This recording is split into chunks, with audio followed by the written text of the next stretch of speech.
नमस्कार दोस्तों, मेरा नाम संदीप। मैं आप लोगों का बहुत बहुत स्वागत करता हूं चैनल द एस्पिरेंट में। आज हम टॉप 25 क्वेश्चन करने वाले हैं। हमारा जो टॉपिक था सिंधु घाटी सभ्यता यानी कि इंडस वैली सिविलाइजेशन, उसके ऊपर ये टॉप 25 क्वेश्चन देखते हैं आप कितना स्कोर कर पाते हैं। तो चलिए शुरू करते हैं बिना किसी देरी के। सिंधु घाटी सभ्यता की मुख्य विशेषता क्या थी? आपके पास ऑप्शन है व्यवस्थित शहरी जीवन, पशुचारण खेती, जाति समाज, प्रकृति के बलों की पूजा। अब इन चार ऑप्शन में से आपको बताना है कि इनमें से क्या सबसे मुख्य विशेषता थी किसकी? सिंधु घाटी सभ्यता की। तो आपका पता नहीं क्या ऑप्शन है, पर मैं आपको बता देता हूं कि जो सबसे मुख्य विशेषता थी वो थी व्यवस्थित शहरी जीवन। जी हाँ, व्यवस्थित शहरी जीवन से मेरा मतलब क्या है? व्यवस्थित शहरी जीवन से मैं आप लोगों को बताना चाहता हूं कि एक शहरी सभ्यता थी सिंधु घाटी सभ्यता, और शहरी जीवन ये लोग व्यतीत करते थे। पशुचारण खेती वगैरह इतनी इंपॉर्टेंट नहीं थी जितना इंपॉर्टेंट था कि इतने पुराने समय में इनके पास एक शहरी जीवन प्रणाली थी। तो बढ़ते हैं अपने अगले क्वेश्चन की तरफ, जो है घाटी सभ्यता की लिपि कौन सी थी, यानी सिंधु घाटी सभ्यता की लिपि कौन सी थी। लिपि क्या होता है? जैसे पंजाबी लिखने के लिए गुरुमुखी लिपि होती है, हिंदी की देवनागरी लिपि है, ऐसे लिपि क्या थी सिंधु घाटी सभ्यता की? तो क्या हमें कुछ लिखा हुआ अवशेष प्रदान हुए हैं? नहीं। हमने क्या सीखा था, हमने क्या पढ़ा था अपनी क्लास में? अगर आपने क्लास नहीं देखी है तो जाके अभी डिस्क्रिप्शन में लिंक आपको मिल जाएगा, आप अभी जाइए और क्लास देखिए। सबसे पहले मैंने क्या बताया था? सिंधु घाटी सभ्यता की जो लिपि थी वो कौन सी लिपि थी? भावचित्रात्मक लिपि। पर वो तो ऑप्शन में नहीं है। अब हम लोग क्या करेंगे, ऑप्शन को ध्यान से देखेंगे। एक खरोष्टी है, एक अज्ञात है, एक ब्राह्मी है, एक तमिल है। ना तो खरोष्टी थी, देखिए ऑप्शन को कैंसिल करना भी आना चाहिए। ना तो खरोष्टी थी, ना तमिल थी, ना ब्राह्मी थी। हमारा ऑप्शन क्या निकल के आ जाएगा? हमारा जो ऑप्शन निकल के आएगा वो आएगा अज्ञात। अज्ञात हमारा सही आंसर हो जाएगा। सिंधु घाटी सभ्यता की लिपि कौन सी थी? अज्ञात। बढ़ते हैं अगले क्वेश्चन की तरफ। अगला क्वेश्चन क्या है? सिंधु घाटी सभ्यता का गोदीबाड़ा। अब गोदीबाड़ा किसे कहते हैं? गोदीबाड़ा जो होता है वो होता है डॉकयार्ड। क्या होता है? गोदीबाड़ा होता है डॉकयार्ड। डॉकयार्ड को क्या कहते हैं? गोदीबाड़ा कहते हैं, यानी बंदरगाह। ठीक है, किसे कहा जाता था बताइए? किसे कहा जाता था? लोथल को कहा जाता था। अब लोथल कहाँ पे स्थित है? लोथल कहाँ पे स्थित है बताइए? लोथल स्थित है गुजरात के अंदर। कहाँ स्थित है? गुजरात के अंदर। लोथल कहाँ स्थित है? गुजरात के अंदर। तो आंसर क्या हो जाएगा? गुजरात। बढ़ते हैं अगले क्वेश्चन की तरफ। घाटी सभ्यता में कालीबंगा किस लिए प्रसिद्ध था? सिंधु घाटी सभ्यता में कालीबंगा जो स्थान था वो किस लिए प्रसिद्ध था? चट्टानों की कला के लिए, बंदरगाह के लिए, कपास की खेती के लिए, या मिट्टी के पात्र के लिए? किसके लिए था? हमने जैसा कि पढ़ा था क्लास के अंदर, मिट्टी के पात्र के लिए। किसके लिए? मिट्टी के पात्र के लिए। तो सही आंसर क्या हो जाएगा हमारा? सही आंसर हो जाएगा ऑप्शन नंबर डी, मिट्टी के पात्र के लिए। पढ़ते हैं अगले क्वेश्चन की तरफ। दोस्तों मैं आपको बताना चाहता हूँ कि पिछले 2 दिनों से मेरी तबीयत ख़राब है, जिस कारण से मैं नई वीडियो आप लोगों के लिए नहीं लेके आ पा रहा, वरना हमारी 9 बजे आज एक नई क्लास आ जाती। तो जब तक मैंने सोचा है कि जो भी मैंने टॉपिक कराए हैं पॉलिटी के और हिस्ट्री के, मैं उनके प्रैक्टिस क्वेश्चन जो प्रीवियस ईयर में आ चुके हैं और जो इस बार भी आने की आशंका है वो आप लोगों के लिए ले आता हूँ। जैसे आपको पता है कि लेखपाल की वैकेंसी आउट हो चुकी है और यूपी के लिए भी फॉर्म आने अभी बाकी हैं। तो अपनी प्रैक्टिस जो है और अपनी तैयारी जो है वो बिल्कुल कंटिन्यू रखिए, अपनी सेहत का ख्याल रखिए और बिल्कुल ऐसे ही जम के पढ़ाई करते रहिए। सिंधु घाटी का निम्न में से कौन सा एक स्थल पाकिस्तान में? क्वेश्चन नंबर 5, सिंधु घाटी का निम्न में से कौन सा स्थल पाकिस्तान में है? तो पाकिस्तान में कौन सा स्थल है हमारा? पाकिस्तान में कौन सा स्थल है बताइए? लोथल कहाँ है? मैंने आपसे पूछा, आप बताइए जो हमारा स्थल है लोथल, लोथल कहाँ है? लोथल गुजरात के अंदर है। आलमगीरपुर यूपी में हो गया। कालीबंगा कहाँ है? कालीबंगा राजस्थान के अंदर हो गया। बचा कौन सा? हड़प्पा। क्या बचा? हड़प्पा। इस क्वेश्चन का सही जवाब हो जाएगा हड़प्पा। हड़प्पा कहाँ है? पाकिस्तान में। याद रखनी है हमें ये बात। विशाल स्नानागार यानी कि द ग्रेट बाथ कहाँ मिला? जो बड़ा नहाने की जो जगह थी, जो ग्रेट बाथ था यानी वो स्विमिंग पूल जैसा, वो कहाँ पे मिला? मैंने आपको पढ़ाया था ना क्वेश्चन के अंदर। बताइए, 4 ऑप्शन आपके पास है और इतनी बार पूछा गया है ये वाला क्वेश्चन, मैं आप लोगों को क्या बताऊं, बहुत बार रिपीट हो चुका है अपने आप में। हड़प्पा में मिला, लोथल में मिला, चनहुदड़ो में मिला, या मोहनजोदारो में मिला? कहाँ मिला? हमारा सही आंसर हो जाएगा मोहनजोदारो। क्या हो जाएगा? मोहनजोदारो। ये हमारे क्वेश्चन का सही जवाब हो जाएगा। मोहनजोदारो के अंदर मैंने आपको बताया था कि अन्नागार भी पाए गए हैं। अन्नागार भी पाए गए हैं, जी हाँ, अन्नागार भी पाए गए हैं। कितने? इसके अंदर 12 कक्षों का अन्नागार था। आगे बढ़ते हैं। सिंधु घाटी सभ्यता के लोग किसकी पूजा करते थे? अब ये चीज़ मैंने आपको बहुत ही स्पेशल नोट करा के लिखाई थी। अब आप मुझे बताएंगे सिंधु घाटी सभ्यता के लोग क्या विष्णु की पूजा किया करते थे? ऑप्शन को ऐसे टैकल करते हैं, देखो, विष्णु की पूजा किया करते थे? नहीं। क्या पशुपति किया करते थे? पता नहीं, छोड़ देते हैं। इंद्र की क्या करते थे? नहीं। वो किस में क्या करते थे? वैदिक सभ्यता में पढ़ेंगे वो हम। इंद्र की क्या करते हैं? नहीं, इन्हें पता ही नहीं था इंद्र क्या काम करता है। ब्रह्मा की क्या करते थे? नहीं। ऑप्शन क्या बचा? पशुपति। पशुपतिनाथ की मूर्ति मिली थी, इन्हें याद करो। पशुपतिनाथ की इन लोगों को मूर्ति मिली थी, याद करो। तो किसकी पूजा करते थे? पशुपतिनाथ की। और किसकी पूजा करते थे? दाढ़ी वाले महादेव की, याद करो।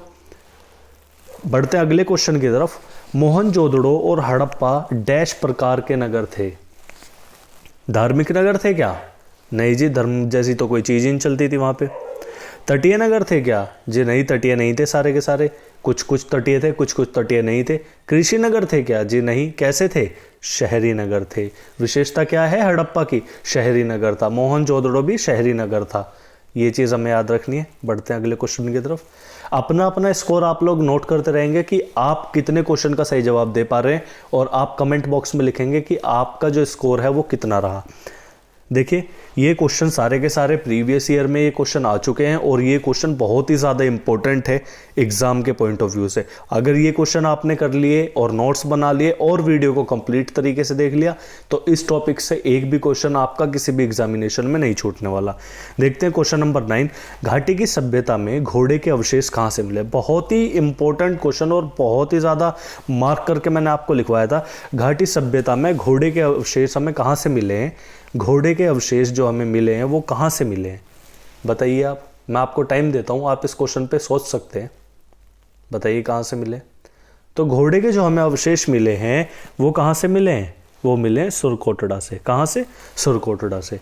क्या मिले हैं? घोड़े के अवशेष, यानी कि अस्थि पंजर मिले हमें, उसकी जो बोन्स होती हैं वो मिली हैं।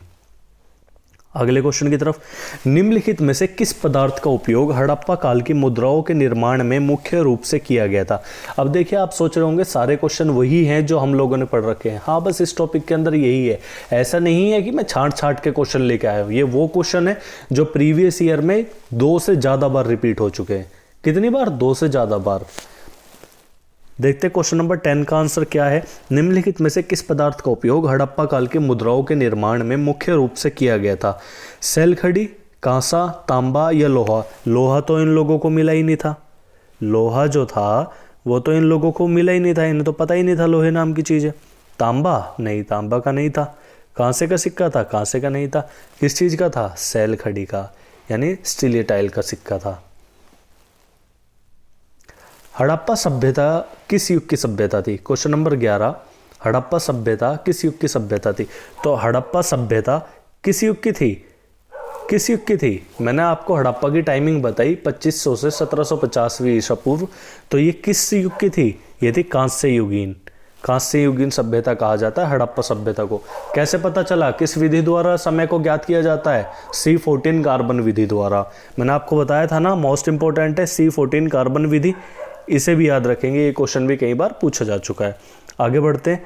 सिंधु घाटी सभ्यता के लोगों का मुख्य व्यवसाय क्या था? यानी जो सिंधु घाटी सभ्यता के अंदर लोग रहते थे वो मुख्य क्या काम करते थे? मैंने आपको बताया, जो शहरी सभ्यता थी सिंधु घाटी सभ्यता, उसके जो लोग थे वो ज़्यादातर क्या काम किया करते थे? वो क्या करते थे? व्यापार।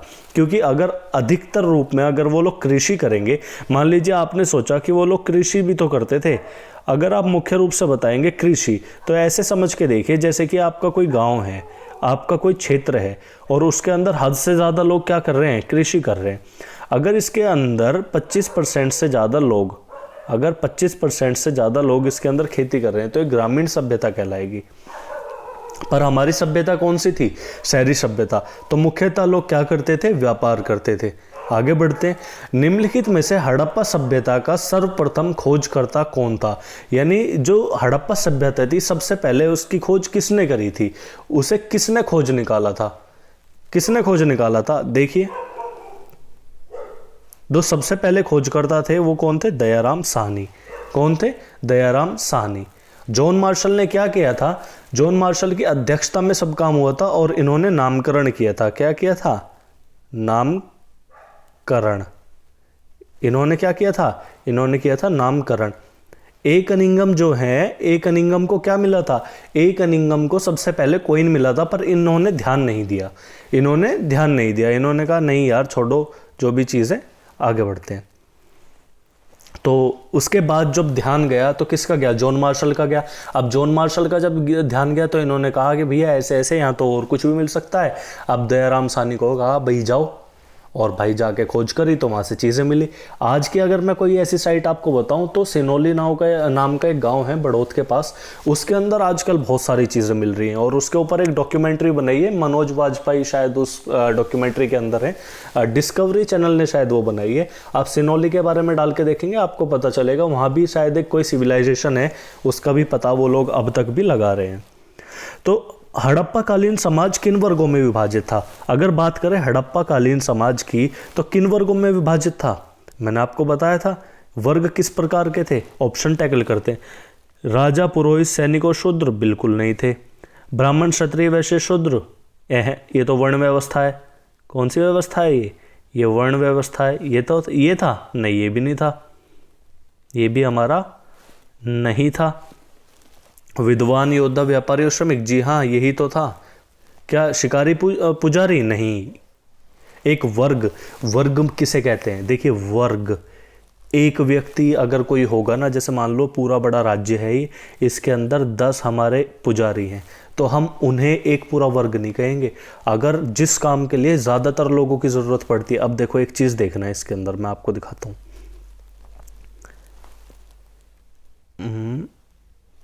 ओके ठीक है, देखिए मैं आप लोगों को एक चीज़ दिखाता हूँ।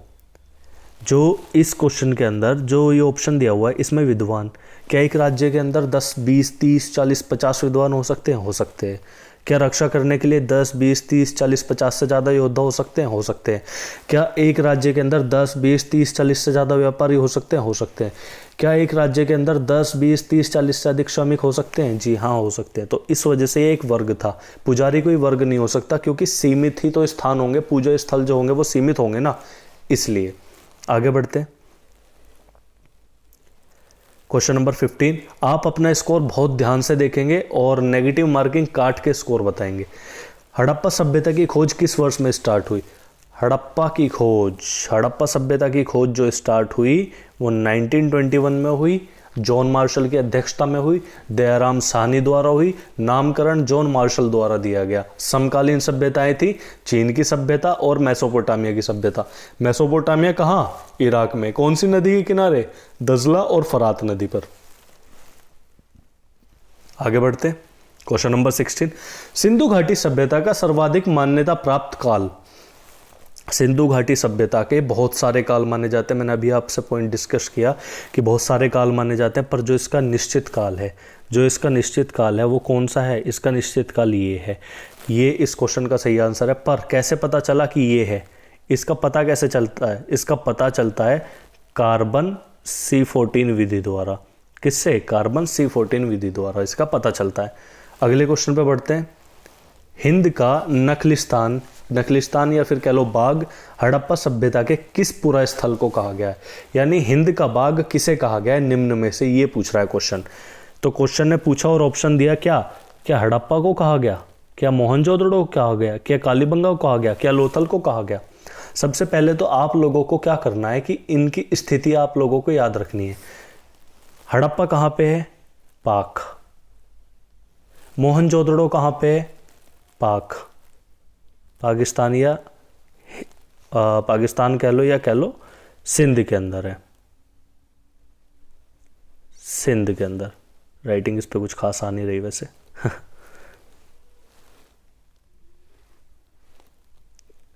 पाकिस्तान कह लो या कह लो सिंध के अंदर है, ठीक है। कालीबंगा कहाँ है? राजस्थान में। लोथल कहाँ है? लोथल गुजरात के अंदर। तो हिंद का बाग किसे कहा गया? हिंद का बाग कहा गया मोहनजोदारो को। मैंने आपको पहले ये क्वेश्चन बहुत ही ज़्यादा इंपॉर्टेंट करके लिखवाया था, क्योंकि ये क्वेश्चन पूछा जाता है और ये हिंद का बाग नहीं है, ये आप क्वेश्चन को ठीक कर लेंगे, ये हिंद का बाग नहीं है, क्योंकि हिंद का बाग तो हिंदुस्तान में हो जाएगा। ये इसकी जगह पे आप जो यहाँ पे लिखेंगे वो है सिंध का बाग। किसका बाग? सिंध का बाग। इसे ठीक कर लेना आप, ये होगा सिंध का बाग। सिंध का बाग किसे कहा गया? मोहनजोदारो को। आगे बढ़ते हैं, क्वेश्चन नंबर 18, हड़प्पा सभ्यता के संपूर्ण क्षेत्र का आकार किस प्रकार का था? मैंने आपको पहले ही बताया, देखो मैं आपको दोबारा चित्र बना के दिखा देता हूँ। आपको चित्र बना के, आपको यही चित्र बार बार बना के ही याद होगा। क्या याद होगा? ऐसे देखो,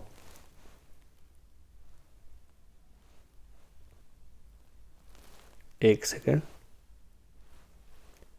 ये देखो चित्र बना के ही आपको याद होगा। कैसे याद होगा? ये पूर्व, पश्चिम, उत्तर और दक्षिण बना लिया मैंने। पूर्व में क्या था? आलमगीरपुर। ये कहाँ पे है? हमारा मेरठ के अंदर, हिंडन नदी के किनारे। ठीक है, ये पता चल गया, ये यूपी हो गया। उसके बाद पश्चिम में आ जाओ, कहाँ पे है? पाकिस्तान के अंदर। क्या? सुतकांगेडोर, पाक, ये पाकिस्तान के अंदर हो गया। उसके बाद ऊपर चले जाते हैं, क्या? मांडा। मांडा कहाँ? लद्दाख में। कौन से नदी के किनारे? चिनाब नदी के किनारे। फिर आ जाओ दक्षिण में, दैमाबाद। दैमाबाद कहाँ पे? महाराष्ट्र में। महाराष्ट्र में किस नदी के किनारे? परवरा नदी के किनारे।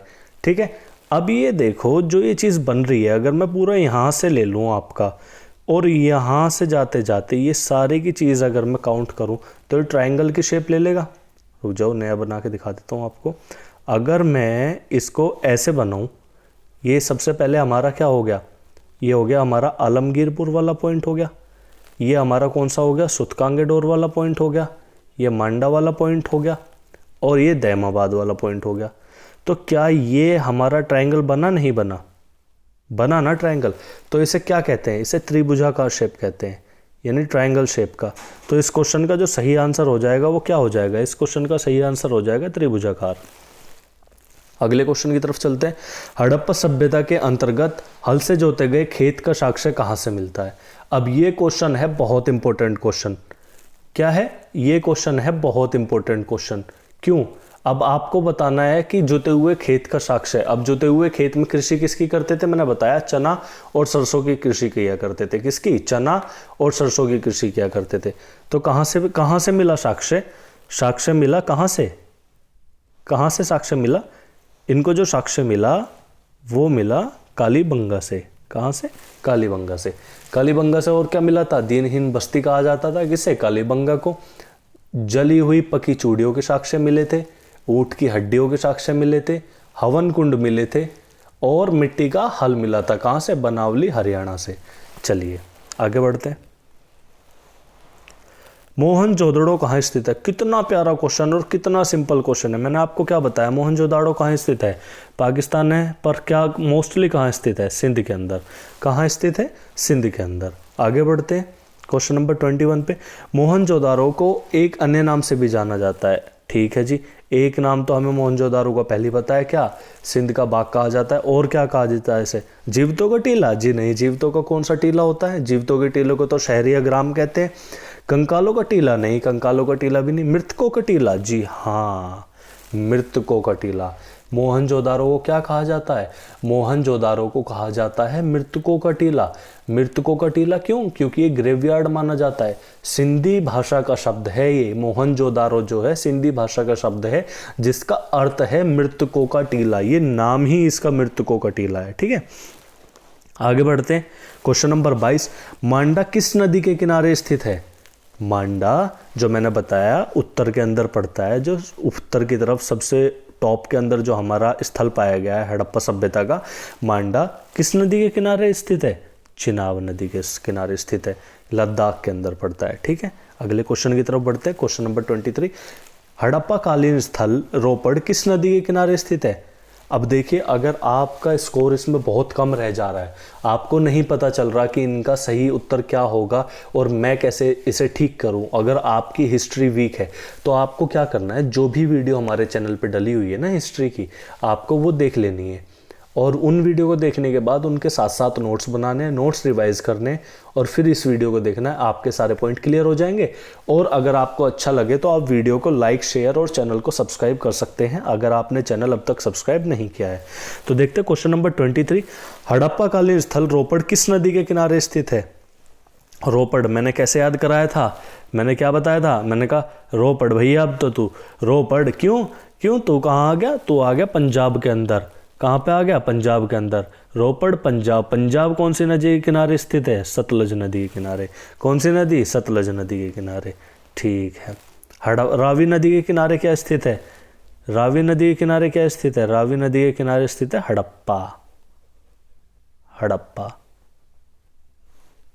ठीक है। हड़प्पा की खोज किसने करी थी? दयाराम साहनी ने। हड़प्पा की खोज दयाराम साहनी ने, ठीक है। आगे बढ़ते हैं।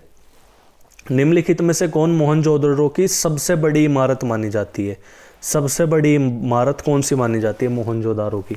क्या विशाल स्नानागार माना जाता है क्या? हमने अभी अभी देखा था ना। नहीं बच्चों, यही मार खा जाओगे। विशाल स्नानागार नहीं मानी जाती सबसे बड़ी इमारत। सबसे बड़ी इमारत मानी जाती है विशाल अन्नागार, यानी धान्य कोठार। ये मैंने क्या बताया था? 12 कक्षों का था। 12 कक्ष थे इसके अंदर। कितने कक्ष थे इसके अंदर? 12 कक्ष थे, 12 रूम थे इसके अंदर। तो सबसे बड़ा क्या माना जाता है? सबसे बड़ी इमारत किसकी पूछ रहा है? किसकी पूछ रहा है सबसे बड़ी इमारत? मोहनजोदड़ो की। कौन सी है? ऑप्शन नंबर 2, विशाल अन्नागार, धान्य कोठार। लास्ट क्वेश्चन इस सीरीज का, हड़प्पा वासी किस धातु से परिचित नहीं थे? अरे अभी तो मैं आपको पिछली वीडियो में बता के आया हूँ। वो पिछली वीडियो कह रहा हूँ, अभी पीछे ही तो हमने एक क्वेश्चन किया था जिसके अंदर हमने डिस्कशन किया है कि कौन सी युगीन सभ्यता मानी जाती है। हड़प्पा वासियों को कौन सी धातु नहीं थी? कौन सी धातु नहीं पता थी? सोना चांदी पता था भैया, टीन शीशा पता था भैया, लोहा नहीं पता था बस, आयरन नहीं मिला इन्हें, तांबा तो इन्हें मिल गया था, तांबा कांस्य सब कुछ मिल गया था, लोहा नहीं मिला था इन्हें। तो अब आप मुझे बताना अपने नेगेटिव काट के, नेगेटिव जो इसकी है 0.25 की है, नेगेटिव जो है वो 0.25 की है, यानी 1/4 की जो है वो आपकी नेगेटिव है, 1/4 की नेगेटिव है। नेगेटिव काटने के बाद आप मुझे बताएंगे कि आपका स्कोर जो है, जो आपका स्कोर है वो कितना बैठा 25 में से। अगर मैं आपको कट ऑफ की बात करूं तो इसके अंदर जो मैंने कट ऑफ रखी है आप लोगों के लिए, वो कट ऑफ रखी है मैंने, अगर आपके 19 आउट ऑफ 25 से ज़्यादा नंबर आ रहे हैं, कितने? 19 से ज़्यादा नंबर अगर आपके आ रहे हैं तो आप इसके अंदर क्या हैं? बहुत अच्छे तरीके से, आप इसके अंदर बहुत अच्छे तरीके से क्या हैं? पास हैं। और अगर 19 से नीचे आपके नंबर आ रहे हैं तो इसका मतलब आपको मेहनत करने की ज़रूरत है और नोट्स रिवाइज करने की ज़रूरत है। तो ये हमारी एक सीरीज़ थी जिससे हमने प्रैक्टिस करी है प्रीवियस ईयर क्वेश्चंस की, जो हमारे टॉपिक से रिलेटेड था। ऐसी और सीरीज़ चाहिए तो कमेंट में लिखिए, अपना स्कोर कमेंट में लिखिए। चैनल को सब्सक्राइब नहीं किया है तो अभी इस चैनल को सब्सक्राइब कर लीजिए, ऐसी वीडियो आपको और मिलने वाली है। और दोस्तों, जैसे ही मेरी तबीयत ठीक होती है मैं अगला लेक्चर आप लोगों के लिए तुरंत लेके आ जाऊंगा, जब तक हम लोग अपनी ये सीरीज़ कंटिन्यू करेंगे। तो आई होप ये चीज़ आपको पसंद आई होगी और आशा करता हूँ कि आप लोग स्वस्थ रहें और घर पे रहें और अपना ध्यान रखें और पढ़ाई को कंटिन्यू करें। जय हिंद, जय भारत।